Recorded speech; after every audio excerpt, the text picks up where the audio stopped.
right, thank you and welcome everybody to the Spring Partner Workshop. A little bit later than we normally do this, but still wanted to squeeze this in before we get into the meat of summer. With me today, I have Robin Fox, the hydrologist, Charlotte Dewey, she is one of our senior meteorologists, and Steve Bodnar, one of our senior meteorologists. We are going to tackle the agenda here today.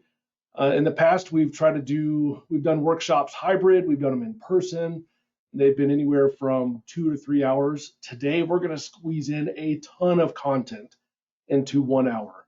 But don't worry, we're going to follow up with recording and slides. So a lot of this content that you'll see, the websites, the links, the surveys, all that is going to be sent to you by tomorrow. So this is the agenda for today. The meat of the program is going to be going through our summer hazards, the fire weather scenario, a severe weather scenario, and then extreme heat and air quality. And then we'll wrap it up with Robin taking us through the seasonal outlook. So if you don't have any interest in those, some of those different items that we're going to talk about, there's an estimated time that we'll be talking about each of those. So feel free to take a nap real fast and then come back when it matters the most. So I'm going to jump in here real fast and take you through a couple of the announcements at the very beginning. First of all, why do we do this? Why do we get together and we have these partner workshops? I love this quote, and I know that a lot of you have heard this quote many times, but it's so important that we have to understand that the forecast by itself is useless. It has no intrinsic value. It only acquires that value through the ability to influence the decisions of the people using that forecast. So the answer to that question of why are we here, it's to help you make more informed decisions. And how we do that is by going through the scenarios. We talk about the resources, the tools that you will have to make those informed decisions. So that's the why. Why are we here today? So let's get into some of the things that we'll be talking about, some of the new announcements that are happening here soon. The first one, we talked about this back in the fall, developing a weather briefing dashboard. This is in development. The Seattle Forecast Office, the National Weather Service office in Seattle, has a dashboard. And we got overwhelming feedback that you all wanted us to develop something similar for the inland Northwest. So actually, Charlotte, she put together this draft template of a dashboard for the inland Northwest. And this is just a screen capture real fast to show you what it might look like. There's going to be tabs at the bottom that take you through all these different tools and websites and resources that are available for you. What I'm looking from you right now is to go to that GoToWebinar dashboard that you have and click on the chat tab. And we are looking for 5 to 10 people that would be willing to help us out and help us develop this. Provide us some input on the direction that you would like to see this go. What kind of content would you like to see on this dashboard? So looking for a diverse group, emergency managers, utilities, school districts, transportation, anybody that's interested in helping us get some input on how this is going to look. Please put your name in there, and my colleagues will write that down, and we will get in touch with you soon as we start to develop this. So I hope that is working out. And if we don't hear from enough people, we'll just have to reach out to you. We'll find a few people that will help. The next announcement is NWS Chat 2.0 is coming. We always talk about NWS Chat as a great way to interact with the on-duty meteorologist 24 hours a day, 7 days a week. But the NWS Chat has its limitations. So this has been in development for several years, and the release is coming up very soon. 2.0 is coming, and the reason that they are doing this is to increase reliability, security, and the things that I'm most excited about is we're going to have access to a mobile app. So this is something you'll be able to download on your mobile device and have access to a meteorologist 24/7 from your mobile device, as well as other new capabilities such as sharing graphics and videos, a lot of really neat tools that are going to be available in NWS Chat 2.0. So the timeline for that, we've been doing a lot of internal training and onboarding, getting ready for this. Mid-June through July is time for the Weather Service partners to start getting onboarded. So we're going to be developing or setting up some training over the next 6 to 8 weeks ahead of the August 1st go live date. So be on the lookout for training for this NWS Chat 2.0 to get all of you on board and ready to use this as a new, fun, creative way to collaborate and work with the Weather Service. I think it's going to be a really great tool, a lot of new capabilities that are going to be really useful.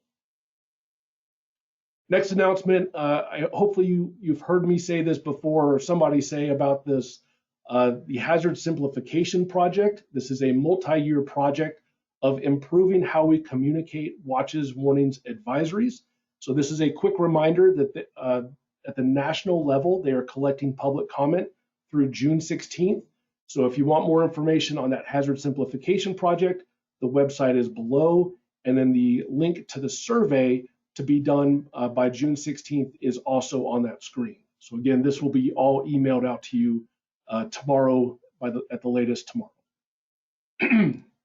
Excuse me. This next announcement is mainly for the emergency managers. We are evolving the way that we support outdoor events. So this is for emergency managers, the tribal emergency management, city, county, or university. This is kind of a heads up that we have evolved and we're changing how we do this. We're going to use a Google form request. And so myself and Steve, who's on the call, we're going to be doing a lot of, we're the point of contact for this outdoor event support. So if you haven't heard from us, reach out to us, or we'll be reaching out to you here very soon to set up this outdoor event support. So that's just a quick announcement for our emergency management community. And the last announcement I have before we start getting into the winter weather criteria from SHAR is this is another reminder of this is another great tool that we have used in the past. And I've got some great feedback. Folks have really enjoyed this new hazard threat matrix. It's completely customizable. You can save a link and check it, put it into your EOPs, check it daily, whatever you want to do. So this is another really great tool. There's a lot of options. So that's why I've included my email address there. If you have any questions, want to help setting it up, just reach out to me and I will help set that up for you. But just another tool in the toolbox, wanted to make sure that you are all aware of that. So real quick, let's move over to Shar. She's going to take us through the winter storm criteria review. Take it away, Shar. Okay, thank you. Yep, my name is Charlotte Dewey, for those of you who are not familiar with who I am. So what I'm going to talk about is our office, along with many other Weather Service offices, have worked to come together to come to a common starting point for our warning decisions for winter weather warning criteria. And so this last winter, we came together and kind of revamped some of the criteria for our winter storm warning products. And so it's a national effort that all across the country, every office is working towards. And so you can see a snapshot here, and I'll show you a bigger snapshot on the next page, but we're trying to improve our regional collaboration and coordination between our offices. And this is better closely aligned with our climatology. So on the next slide, we have a zoomed in version of this map. It's a little hard to tell where we are exactly, but the light yellow color is our 6-inch criteria for a winter storm warning. That orangish color where it says 8 inches above 3,000 feet, and then the Eastern Cascades, that's going to be that 8-inch amount for a higher elevation mountains, which includes part of northern Idaho. The Cascade Crest, which includes the mountain ranges all the way down into Oregon, that's a pink 12-inch criteria. And then our lower elevations in the central southern Columbia Basin and part of the Lewiston-Clarkston area has 5 inches. That's not light blue, it's kind of a darker navy blue. And then part of our Blue Mountains that we share with Pendleton's area, that's up at the 10-inch criteria. And so we're trying to update this to better align with our climatology. So on the next page, so what we did last winter was we took this new criteria and used it for our basis for our warnings.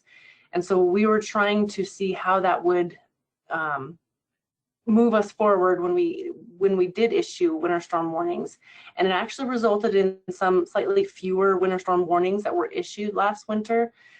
But this is not fully adapted or not fully adopted yet. So what we're trying to do is take feedback, suggestions from you as the users and partners. Did you notice that it helped? You know, what kind of feedback and suggestions do you have for us? And so email Andy with any comments, suggestions, feedback. That'll help us better fine tune us moving forward for this next winter season as we move into the next winter season for how we do winter storm warnings. Perfect. I think that's. Thank you, Shar. That's exactly right. We adopted this and we tried it out this last winter. I think it did result in fewer winter storm warnings, but largely we want this to be driven by you and our partner feedback. So if you have any input, please don't hesitate to reach out to me and provide some insight on how you thought that went this last winter before we move into the next winter season. Sorry, And then go ahead, Shar. That's okay.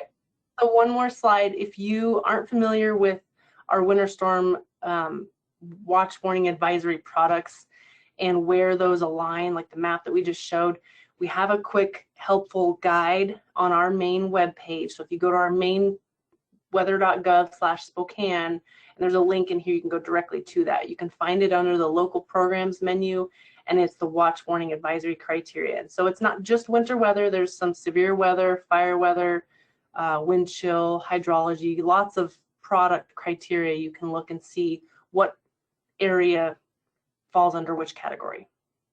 Right. And that's just our starting point for those decisions that we make when it comes to watches, warnings, advisories. But a lot of folks aren't aware of what those starting points are. So we made this public facing, easier to find. So if you ever have that question, now you know where to find it. So just want a friendly reminder if that's available. Great. Thank you very much, Shar.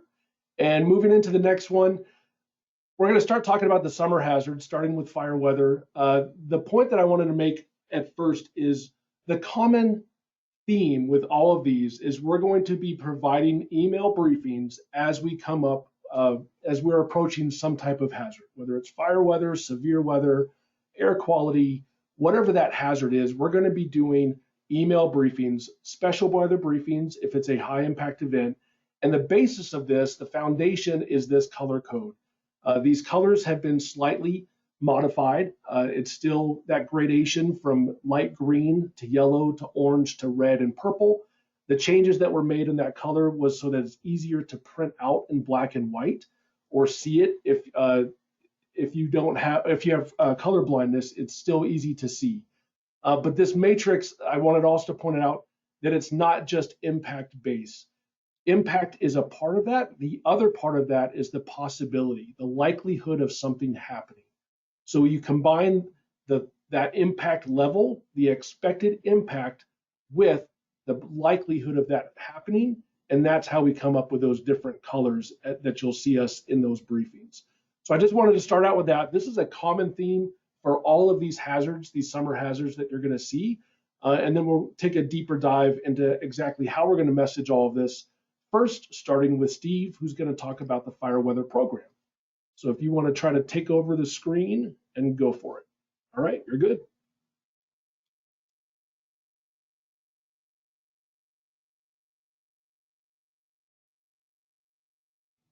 Well, can't hear you. Want to click on slideshow?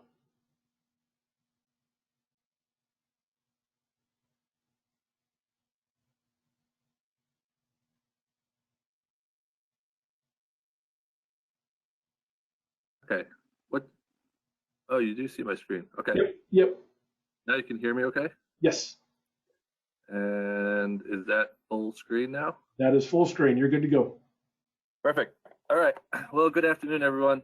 Steve Bodner here, and I'm going to talk to you about our kind of the inside and out of our fire weather program, how you can stay informed. And I am the fire weather program leader here, so I'd be the appropriate one to give this talk. So I think it's vital that Spokane has an evolving, kind of well-rounded fire program that partners can rely, trust for making those key decisions to help keep your community safe. On that note, one thing that we do in our office is have everyone trained for fire weather. If you kind of rewind, 15, 20 years ago, there would probably only be 2 or 3 folks in the office that could actually sit on the fire weather desk. Well, that's changed a lot. And so now, given the scope of the fire weather program and what we're seeing out there in the real world, all of our forecasters go through fairly vigorous training. You probably see this little GUI, don't you? Move that. There we go. Okay, so research has shown that climate change is leading to warmer and drier conditions. This is creating longer and more active fire seasons. And what I have here on the right there on that graph is the amount of acreage burned in our forecast area. So that goes from the Cascades over into North Idaho, mainly from Shoshone County northward, minus a few areas around I-90 southward. And so that's how much acreage has burned from the 1970 to last year. And you can see a very clear signal supporting that statement. Back in the 90s, it was probably common on average to have about 80 to 90,000 acres burned. Well, look at the last 10 years, and our average now is well around 150, maybe 200,000 acres. So a very clear signal that our fire seasons up here in the Pacific Northwest are getting more active and busier. And I think last year was definitely a prime example too of extending well past our kind of normal September cutoff. So when we think about severe weather, and looking across the country, our folks over there in the Great Plains and Mississippi Valley, they really gear up. Their severe weather season is large thunderstorms, destructive tornadoes, things that could really impact communities on a local, even regional scale. Well, the severe weather that we consider out here in the West is fire season. We ramp up for severe thunderstorms, and winter storm warnings, and but they last, just a few days and then they come down. But on our fire season, it's a long, demanding season for our staff. Typically starts here in June and goes well through September and maybe even October. And so very, very busy, lots of briefings, lots of products being put out. And that's kind of why you really see the West, the severe weather, as fire season versus, what they see in the plains as tornadoes. So the bread and butter to the fire weather program, in my eyes, is our coordination with our partners. Starting up here around about another week or so, we'll start doing fire weather briefings, and those occur at 0900, and it's a Washington state call and also focuses on the North Idaho Panhandle. And this is to be able to allow us to let our partners from federal, tribal, county, even local, know which are going to be the most impactful days of the next coming week. On these briefings, we can give confidence levels, and probably most importantly, we can, because we're doing them daily, give them day-to-day changes of what we're seeing. But by and large, the focus is definitely on which are going to be those critical fire weather days. And then we'll also, during the fire season, get on a daily call at 1100 hours with the Northwest Coordination Center. And you may have heard the term GAC before. And so what this is a coordinated effort between all the offices in Oregon and Washington. And we're all discussing and looking for the potential for weather events that lead to those large, costly fires. And so the GAC's role is a little bit different. What they're trying to do is kind of move around resources. First, it kind of starts locally between the dispatch centers in Washington and Oregon. But then as fires become, or as the region becomes more active, or even the entire West, their role is trying to move resources from other parts of the country in and out. And so sometimes knowing that there's not going to be a fairly active pattern for 2 weeks is also valuable, because now they can take resources from the Northwest and start to move them into other parts of the country to help out. So you may be asking yourself, how does Spokane identify critical fire weather patterns, and maybe how far out can we see them? Well, one thing we kind of go through thorough training with our fire weather forecasters is pattern recognition. Experience plays a huge role as well. Seeing this day in, day out, for 5, 10, 20 years, and leaning on that expertise of the folks that have been around for that long. But I feel like we're pretty good. There's some really well-known patterns, that really represent those critical fire weather conditions.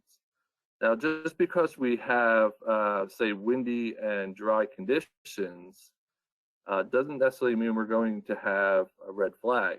And I think a good case is today. We have some pretty strong winds over around Wenatchee. It's very dry out there, but it's the fuel component that really comes into play too of when we're ready to issue those red flag warnings. And so right now we're kind of in that green up.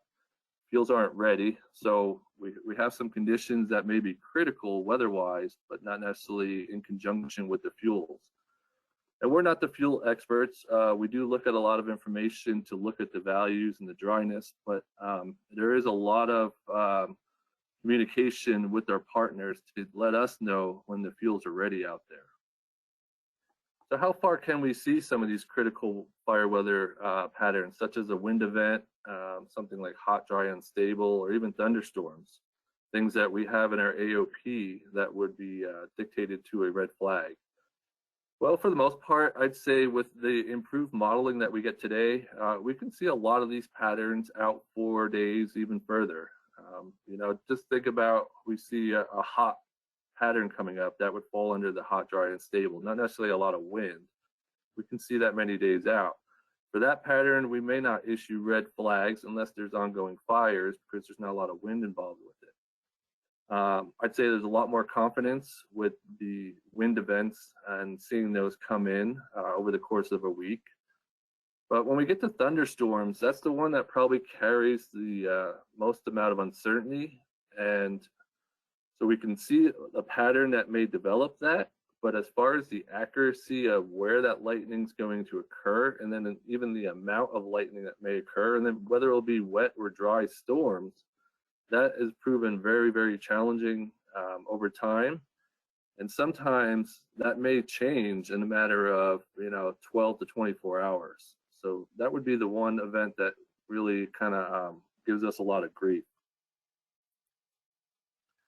So on our fire briefings that we do with our partners at 0900, one thing that we like to use is called this problem of the week.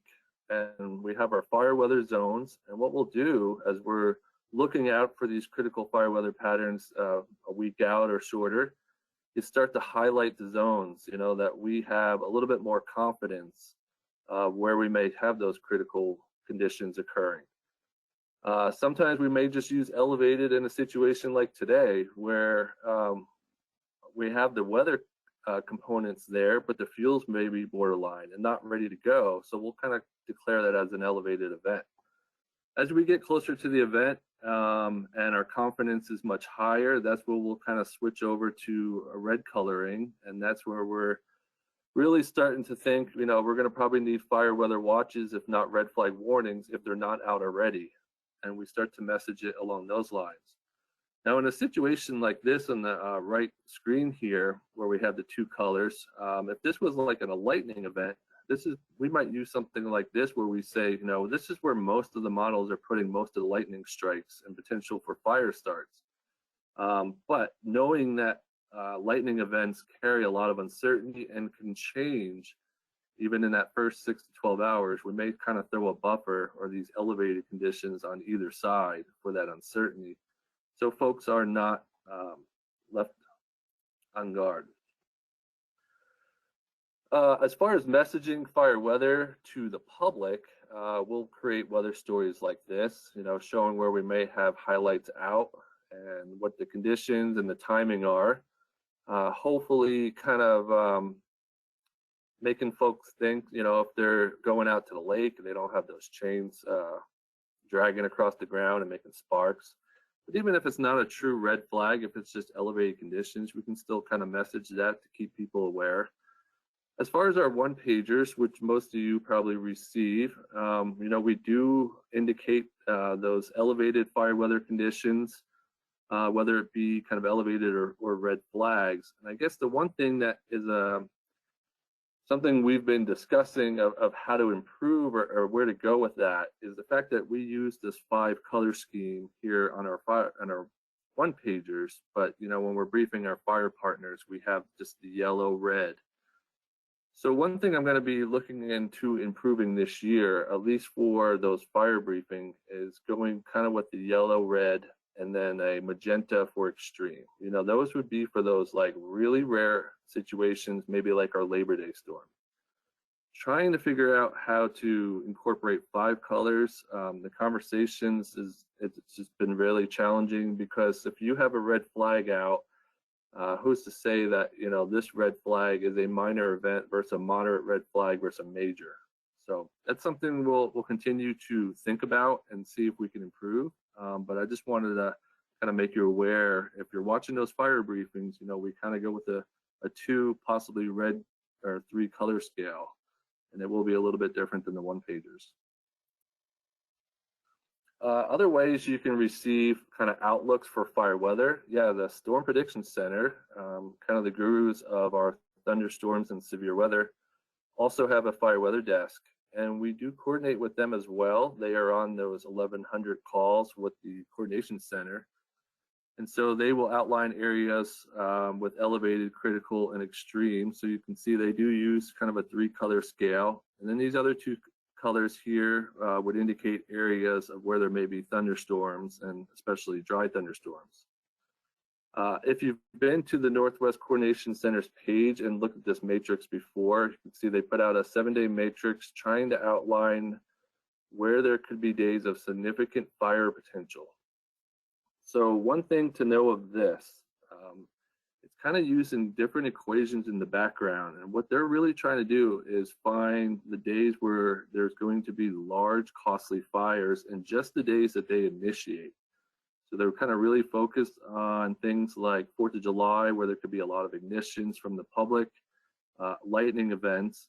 And so it may not always, if we have a red flag out, you may not see a red box of a high risk coordinated or collaborated like that, because they're kind of, let's say for Northwest 10 here, which is the basin, for them, and on days where they had looked through their database and had large, costly fires, their one predictor that kind of helps them find those days really relies on the fuel dryness, not necessarily the wind. And so they're kind of using this kind of background database, and that's why you may see some differences between if we have a red flag out and why these boxes may not be highlighted.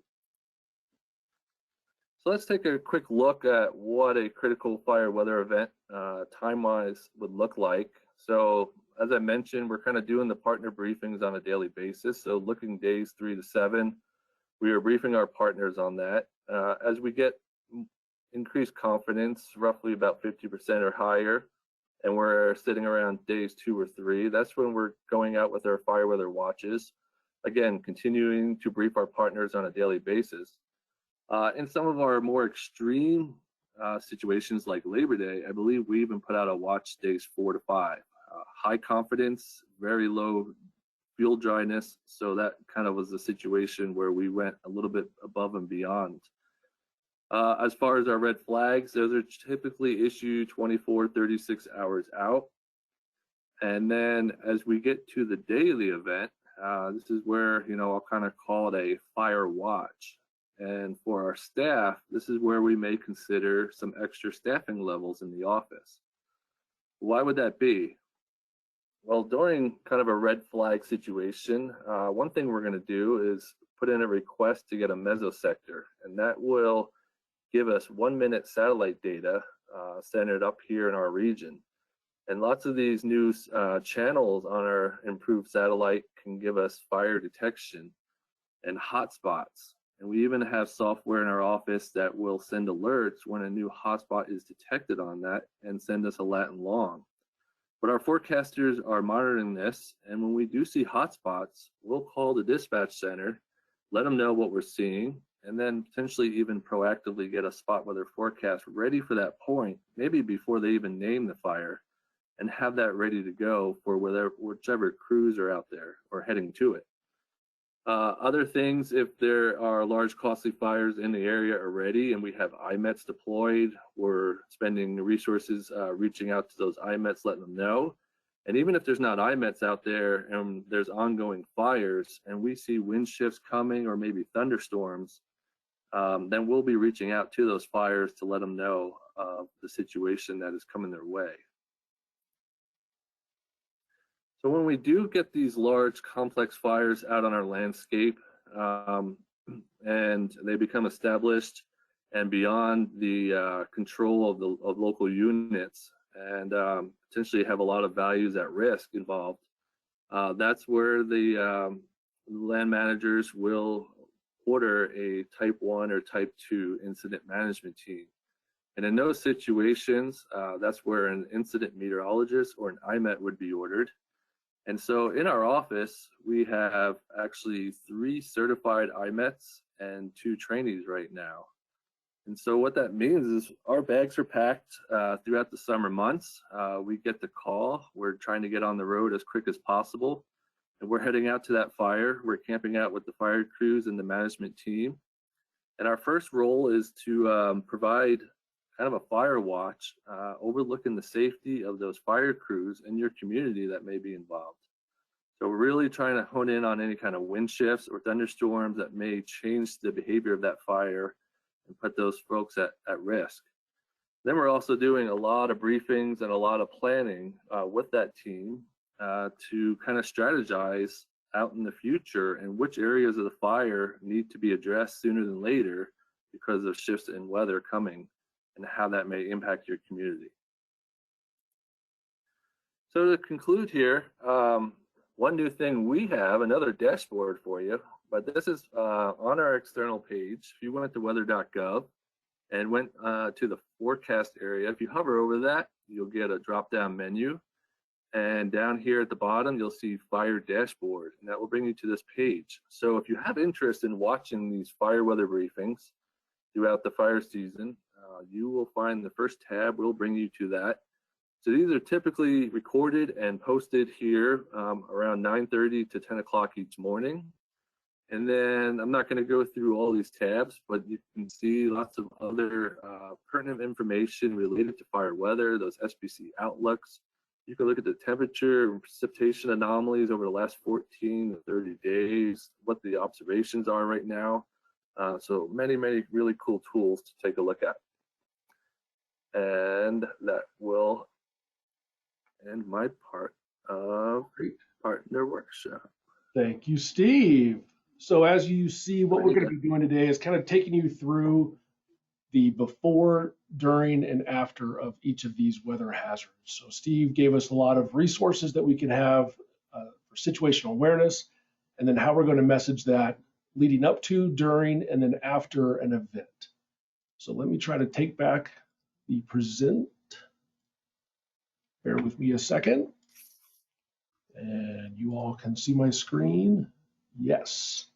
All right, so the next part of that, we'll speed things up a little bit to get back on time, is to talk about a severe weather scenario that happens. And for severe weather, we're mainly talking about these 3 types of hazards. That's large hail, damaging wind, and flash floods. And as Steve mentioned, the Storm Prediction Center in Norman, Oklahoma, they are the national resource. They are the national experts for severe weather. So we rely on them heavily for guidance. And so that website, if you want to check that out, is spc.noaa.gov.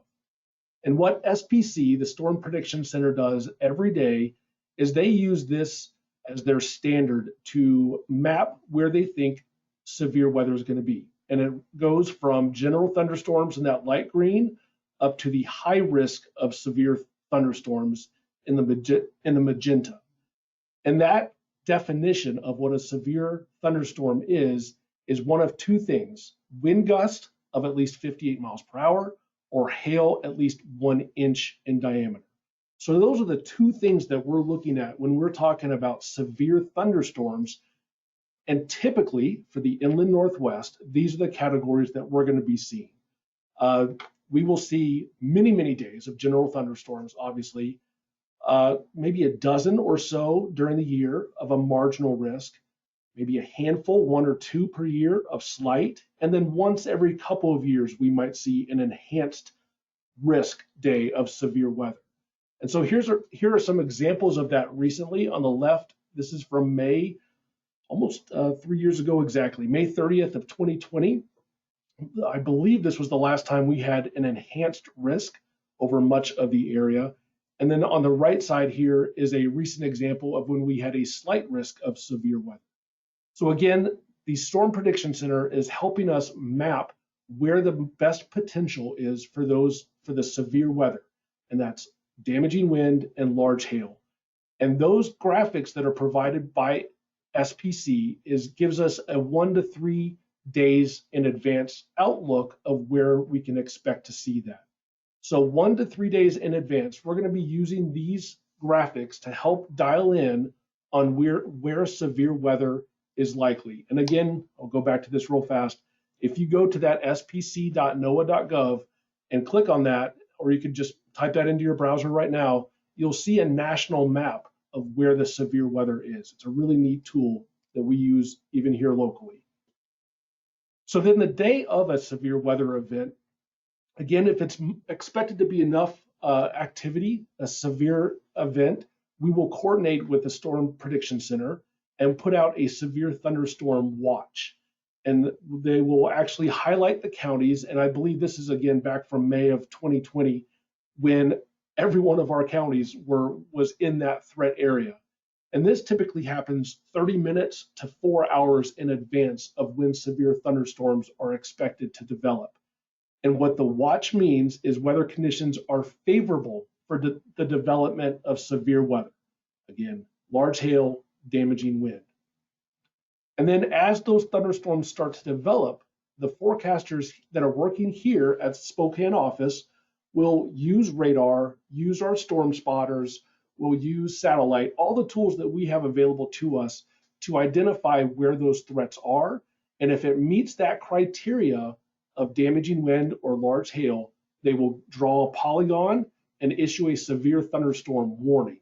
And that severe thunderstorm warning means that it is an imminent threat of that large hail or damaging wind. And so that typically is happening anywhere from right now and to the next 45 minutes when we issue those severe thunderstorm warnings. And we've already seen several of those this year. May was a very active season that we've seen several severe thunderstorm warnings.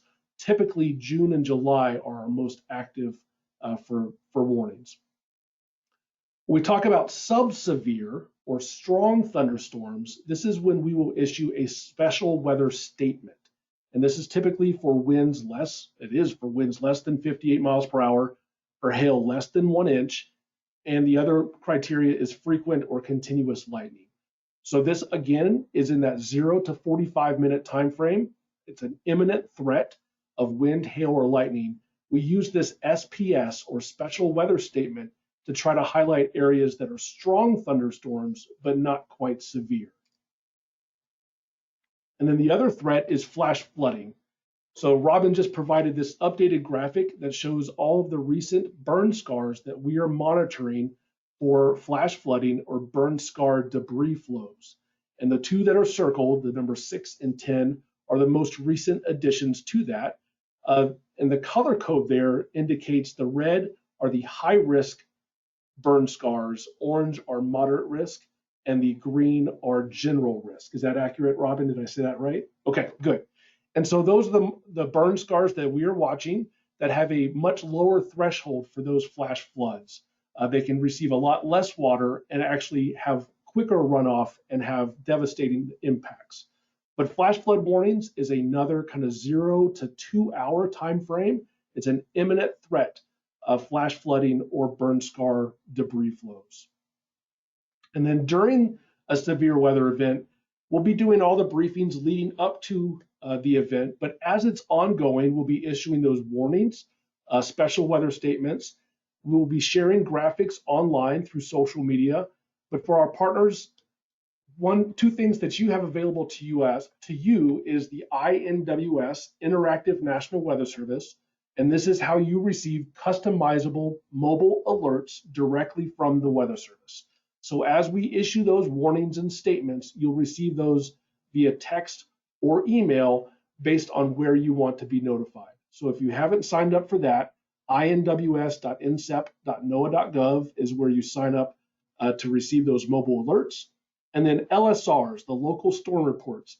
These are near real time as we get reports in of damage, wind damage or large hail or flash flooding. We're going to be submitting these local storm reports that will plot on this map so we can track these hazards or these impacts as they develop. So then after the storm, this is where you can really help us out. Weather Service, we are always going to be reaching out, not always, but very frequently after large events, reaching out to get input from you all on recent damage or other impacts from events. So these are a couple of examples that happened last year after a severe thunderstorm and flash flooding event. We put together these preliminary recaps that talked about what happened, where we are looking for information, and what we're going to use for that is we'll do that for verification, submit more accurate local storm reports so we can document what happened. That could turn into local studies or after action reviews. And if the event is big enough that we need to actually go out there, we actually might go out and do a storm survey on site. So this is one of the ways that you can really help us get a better understanding of what happened with these storms, is helping us gather information and provide that input after the fact. So that was a very quick recap, look at what we do for severe weather. Charlotte is going to take a look at our extreme heat. So go ahead and take it away, Char. Okay, thank you. Yeah, so our next summer hazard, similar to what Steve was talking about having several days of advance notice, heat is one of those weather hazards that we typically as forecasters have several days out that we see this coming. And usually it's got a higher confidence that comes with it that it will happen. Whereas like the severe thunderstorms like Andy was talking about, usually it's a shorter duration, shorter heads up. Heat is one of those elements that we can see many more days out. And once we start seeing these signals for heat coming down several days, we begin those messaging, that we begin ramping up the message, because heat is something that affects everyone, and it impacts everyone, and it's one of those things that it's a silent killer, they call it, or it's a delayed impacts, where after the heat has passed, that's when we start to see the impacts in medical facilities. Structures can actually be damaged from heat, and everybody may have lingering health issues thereafter. So it doesn't really matter how acclimated you are to the region that you live in, or if you're just visiting, a prolonged period of heat can impact everybody, and it's one of those things that kind of builds up on one another. And so a couple tools that we use as forecasters, we look at the CPC has some outlooks using probabilistic messaging, getting out ahead of this when we start seeing these signals, and we'll start to use these to begin messaging and gain confidence. And that's when we are now using the heat risk, which is another tool to use to define the heat impact and message it to our partners and users.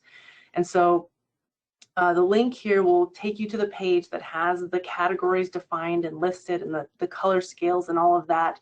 But it's a category system similar to like a hurricane or tornado category system, where we start with category 0, which is green or little to no impact or little to no risk. We then go to yellow, which is minor, orange is moderate, red is major, and magenta is the extreme heat risk. And so it takes into account not just a specific temperature, but it takes into account the duration of the heat. If it's going to be several days of heat, like I said, it builds up and it adds on to that impacts that people and structures feel.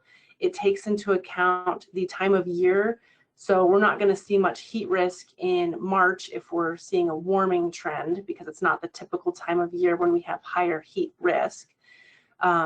It also takes into account the significance of above normal temperatures. Now, it's not just daytime temperatures, it's that overnight temperature as well, because we in the Pacific Northwest especially have a larger percentage of population that doesn't have air conditioners to cool off overnight. So we're not finding that relief overnight, and so that adds into the higher heat risk. The next slide will give an example of our map that's painted. This was June of 2 years ago when we had the state records that we broke, and we had that really long period of heat. And you can see here we have a large area between eastern Washington, southeast Washington, and northern Oregon, and even into Idaho, where we had the extreme heat risk. We still had a good population that was in the major, and then areas that were in the moderate. And so if you know the terrain of eastern Washington, this is going up into those mountainous areas, the valleys, that typically you would see cooler temperatures or some relief from the heat. Maybe people head out to the mountains or the lakes to get some relief from the heat. Well, if it's a prolonged heat event like this, you may not find that relief because it's just not cooling off overnight. And similar to what Steve said, when we start to see those prolonged heat periods, it may be so stable that we don't have wind, so there's no relief coming through, and maybe there's no thunderstorms associated with that. So in an extreme heat scenario, what are we doing as forecasters? Well, we're looking out many days in advance at this risk coming along, and then once we get to that 2 to 4 days out ahead of time, our confidence is gaining. We have all the ingredients coming together for prolonged heat. So then we're deciding what product to go with. And as far as extreme heat goes, we're taking a look at the heat risk level, whether it's moderate or major, what area it covers, the duration, time of year, all of those things. And if it's moderate or major, those orange or red categories, it's likely going to be heat advisory. And if it's that major to extreme, that's when it'll probably be a heat warning. And that's when we go from a watch to a warning, that's going to be that 2 to 4 days out. And then now we're in the 1 to 2 day time period ahead of time. And you can see as Weather Service offices go, we're trying to collaborate more so that we're all painting the same picture, painting the same map for our coordinated messages. So we're all sending the same message with the same safety preparedness information and along the same timeline. So that's really important to us. And the next one, yes. So this one, after we have these events, we're taking a look, like Andy had mentioned, we're always looking for feedback and suggestions after the fact. And with a heat event we had just last year, so 2022, we did have about a week-long period of temperatures above 100 degrees across the central and south part of the Columbia Basin, as well as other places probably had similar temperatures. But what we're trying to do is, by getting the message out ahead of time, providing that information to our partners and customers, we want to see you able to take those actions and make those decisions with the information. And so what we found from this after action review hot wash last year was that many partners took action leading up to that event. They prepared by staffing up or having water or cooling centers or extra transportation, whatever agency you work with, they were doing those preparedness actions because this was coming. And so we want to know the feedback on what decisions you make, how our timing was, all of those things. So if you ever have feedback and suggestions, definitely reach out to Andy, give him that feedback and that information. That helps us better communicate, better forecast, get the message out ahead of time and in a better timely manner so that you can take those actions and make those decisions. So that's why we do those after action reviews. Back to you. Exactly. Thank you, Charlotte. That's such an important part of this whole puzzle. The whole story is that feedback circle, getting important feedback from you all and closing that circle so that we can have best practices, learn from that for the next time. So that is a perfect segue into this last summer hazard, and then we'll hand it over to Robin for the last little bit.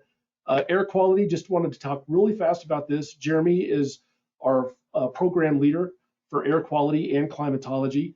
but he was not available to talk to us. So he put a few things together for me to talk about. With air quality, we have a lot of resources that we have to look at where that wildfire smoke is going to move.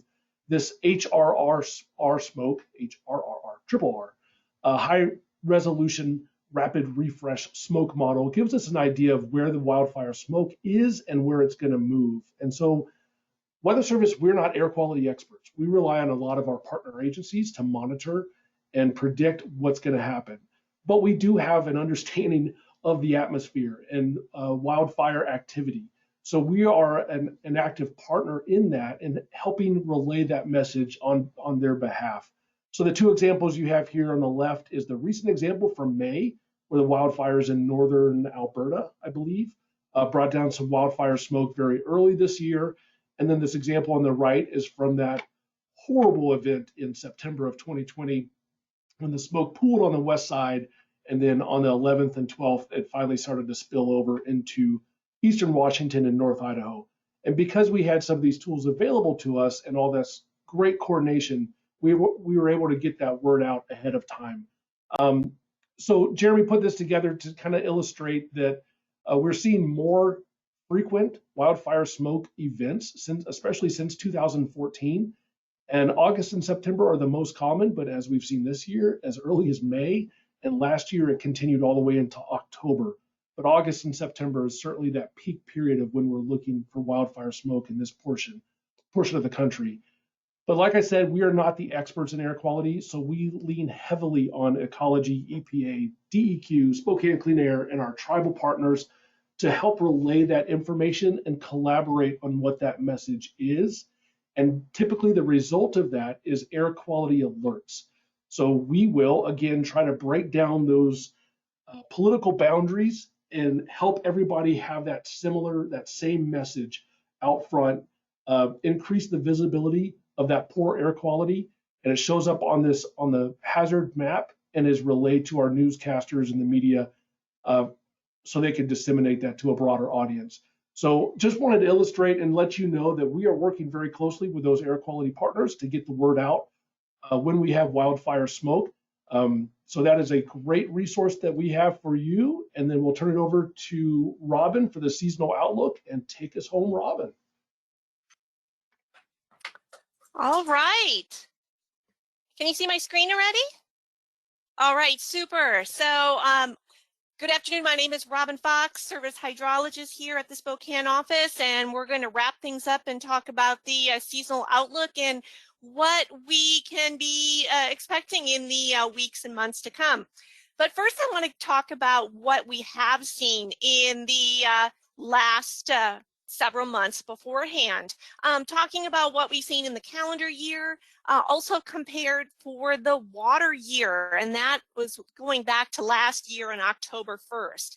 And I have these trends right here that kind of point this out for the map of the inland Northwest. Those top graphs show from the water year from last October.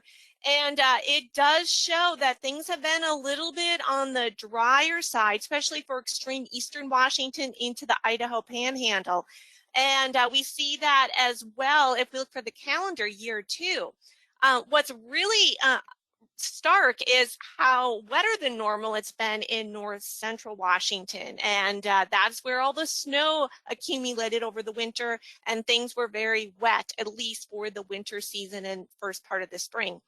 If we look at the temperatures, things were a little bit cooler over the fall winter season and the first part of the spring. And we saw region-wide temperatures were about 2 to 4 degrees below normal. But if we look at the calendar year or factor in as we get into those spring months, we do see things were warming up and see a lot of yellows kind of popping up in that lower right-hand corner, showing temperatures a little bit warmer than normal. And also want to point out the last month has been dramatically above normal, when we were seeing temperatures 6 to 8 degrees above normal, especially for the northern tier counties. And for precipitation wise, it was wetter than normal in many areas, especially for the northern tier. So what that comes together was kind of a fast attack on our snowpack. Our snowpack was very close to normal. We got a lot in the beginning. Things kind of plateaued off in the middle of the winter, and then we remained cool. So it lingered through April. Runoff was low, and then the warmth hit in May, and that really took a lot of our snowpack off. And these two maps show comparing the snowpack from May 1st to May 31st, and you can see how dramatic that melt-off was. And even at points at above 6,000 feet at a snow site on Hart's Pass, which is in the northern Cascades, we can see that sharp decline dropping rapidly to just a little bit of snow remaining right at the Cascade crest. So with that snow melt and that precipitation, we had a lot of flood issues in May with our main stem rivers, with our small streams that were swollen with all the snow melt. And it came fast and furious, and things seem to be quieting down. We may see some areas that may streams and rivers be near bank full for the next week or so, especially in the northern Cascades. But for the most part, our flood risk is really winding down. But then we're going to take a look at what water's left in our rivers and the water supply.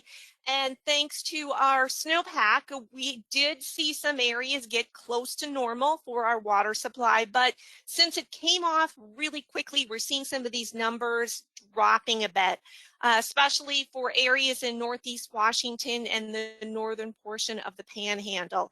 But areas to our south, like for the Snake River Basin, with all that snow down in southern Idaho, that area is looking fairly good. Now this all comes together and we can start talking about the dryness and our drought conditions. And since our precipitation was close to normal, even above normal for parts of central Washington, really we don't have any concerns right now. The areas that we do have concerns were those drier areas in North Idaho and Northeast Washington, where we have a moderate drought right now. So we're keeping our eye on things. And we may see some areas expanding gradually as we get into the summer season. But the outlook right now is keeping those areas that are in moderate drought persisting as we get into our warmer and drier times of the year. Now, Steve brought us a lot about fire weather and fire weather concerns. Well, the outlook is what was released at the beginning of May, and it shows some increased awareness for the Cascades, for the grasslands in the lee of the Cascades, especially by July into August.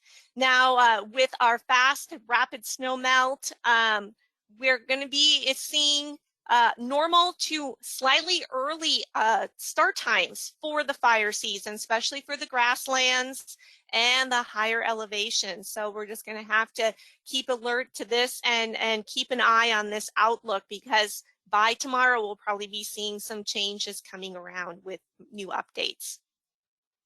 So if you've noticed that there's a little bit of a pattern change, you are correct. If we're looking at the big scope of things with the El Nino Southern Oscillation, things are shifting.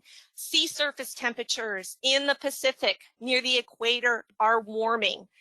So those warming temperatures are starting to cause a pattern change in the atmosphere.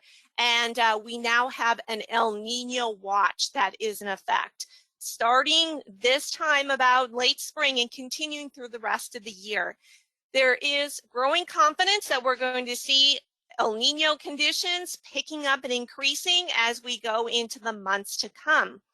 And typically El Nino doesn't really affect our summer season too much, more so as we get into the fall and winter time with dealing with the storm track and where the storms are going to be moving into our area.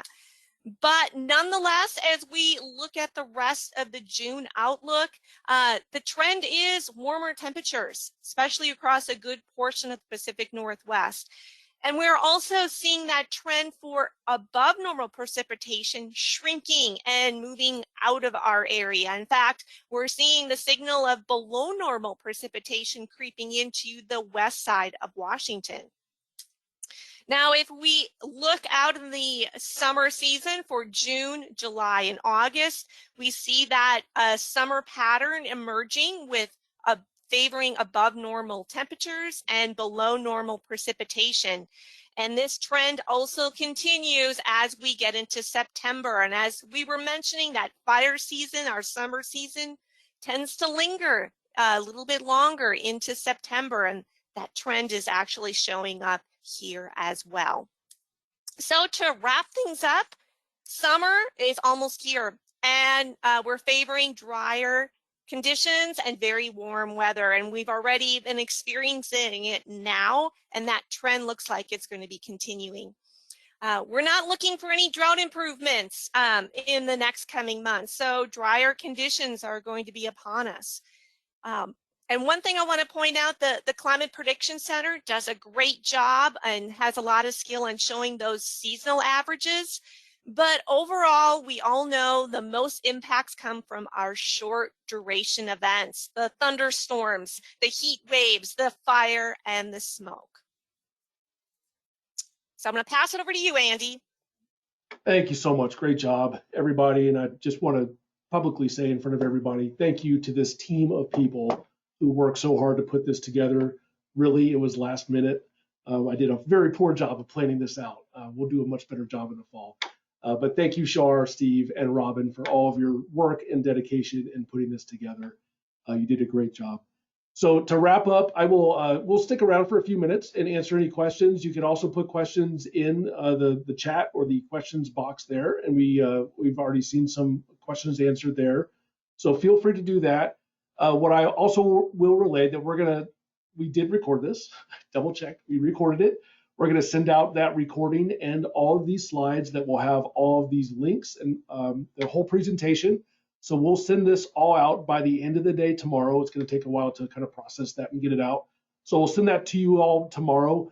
And I know another survey, nobody wants to do another survey, but please, there will be a 4-question survey that will go out with this at the very end. Just take a few minutes and fill out that survey to help steer the direction for our fall partner workshop, what we're going to do in person, hybrid, the length, help us figure out what's the best way to move forward with the next partner workshop. So just 4 questions that will be sent out here real soon. All those email addresses are at the bottom. The meteorologist in charge, Ron Miller, he's down there. And then if you have any specific questions for any of us, that is our contact information there at the bottom. I think I said everything I wanted to. I will go ahead and unmute everybody, or at least give you the ability to unmute yourself. Maybe.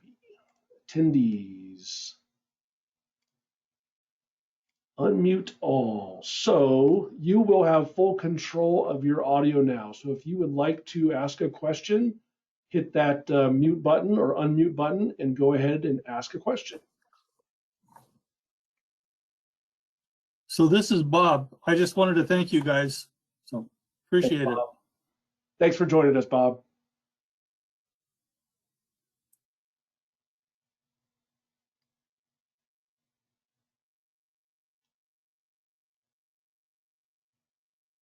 All right, any other questions?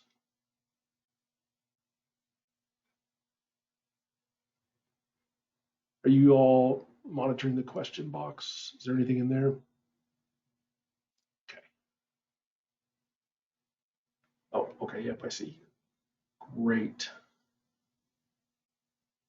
Thank you for that feedback. And I see that folks volunteered to help out with the dashboard development. So thank you for that. Okay, you have our contact information. If you have any questions about any of the content that you saw today or want to provide some feedback, do not hesitate to reach out to us. We're here for you. Happy summer. Here it comes. Thank you, everybody, for joining us, and we'll see you next time.